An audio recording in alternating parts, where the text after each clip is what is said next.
బాగా లావుగా ఉన్నా. అరే పైసలు ఎక్కువ ఉంటే కాదు మేడం, బాగా కూర్చొని తింటే ఇట్లా అవుతారు. సీను మూసాను. చెప్పు, అన్ని హత్యలు జరిగినా సంబంధం లేనట్టు ఎస్కేప్ అయ్యావంటే చట్టం నుండి తప్పించుకుందాం అనుకుంటున్నావా? అయ్యో నాకేం తెలియదు మేడం, నేను చెప్పేది. మాట్లాడకు. ముందు చనిపోయిన నటాషను నువ్వు చెప్పినట్టు వినలేదని చంపేశావు. ఆ తర్వాత డైరెక్టర్, కెమెరామెన్, రైటర్ రమ్య వీళ్ళందరూ నీకు అన్నింటికీ అడ్డు తగులుతున్నారని ప్లాన్డ్ గా లేపేశావు, అవునా? చెప్పు, ఎందుకు చేసావు ఈ పని? మేడం వాళ్ళకి నాకు చిన్న చిన్న విషయాల్లో మనస్పర్ధలు ఉండటం సహజం మేడం, కానీ వాళ్ళని చంపేంత కక్ష నాకు లేదు మేడం.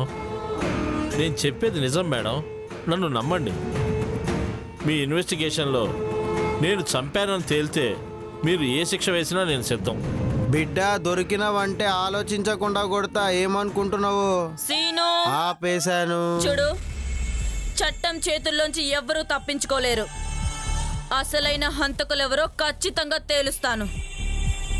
అన్నట్టు మీరు సిటీ దాటి ఎక్కడికి వెళ్ళకూడదు. నేను చెప్పినప్పుడు మీరు స్టేషన్కి రావాల్సి ఉంటుంది. రాకపోతే కొడుకు ఈ బొక్కలు ఇరిగాయి.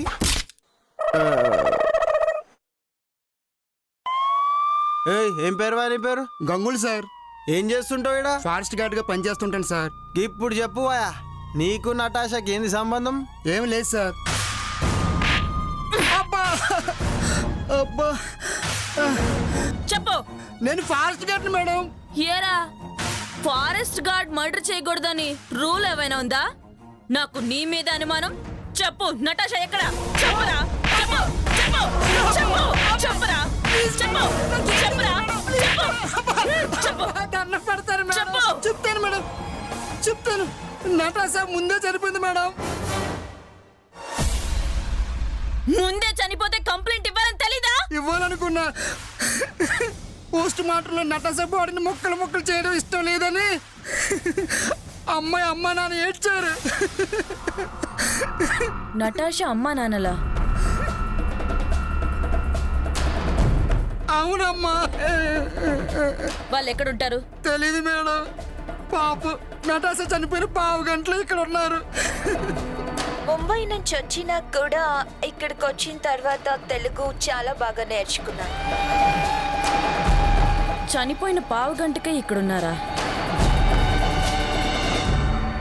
గీడ గిట్ట వెతికితే మన ఆధారం దొరకొచ్చు మేడం.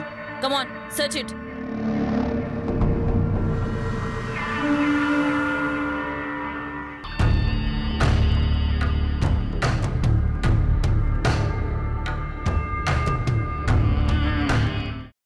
అమ్మ, అలాంటి వాళ్ళది నిజమైన ప్రేమ కాదు, అది వ్యామోహం.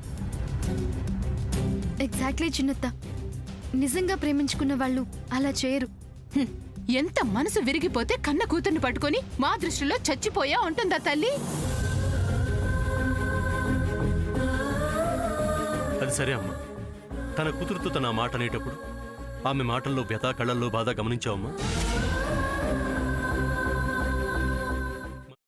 పెద్దబాబుకు బర్త్డే విషెస్ చెప్పు కూడా వెళ్ళాం కదా. ఊరికే ఎలా కాలిపోతుంది? మంట పెడితేనో పడితేనో తగలబడుతుంది.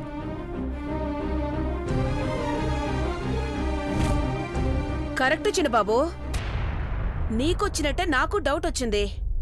పార్వతే షర్టును తగలబెట్టిందనుకుంటా.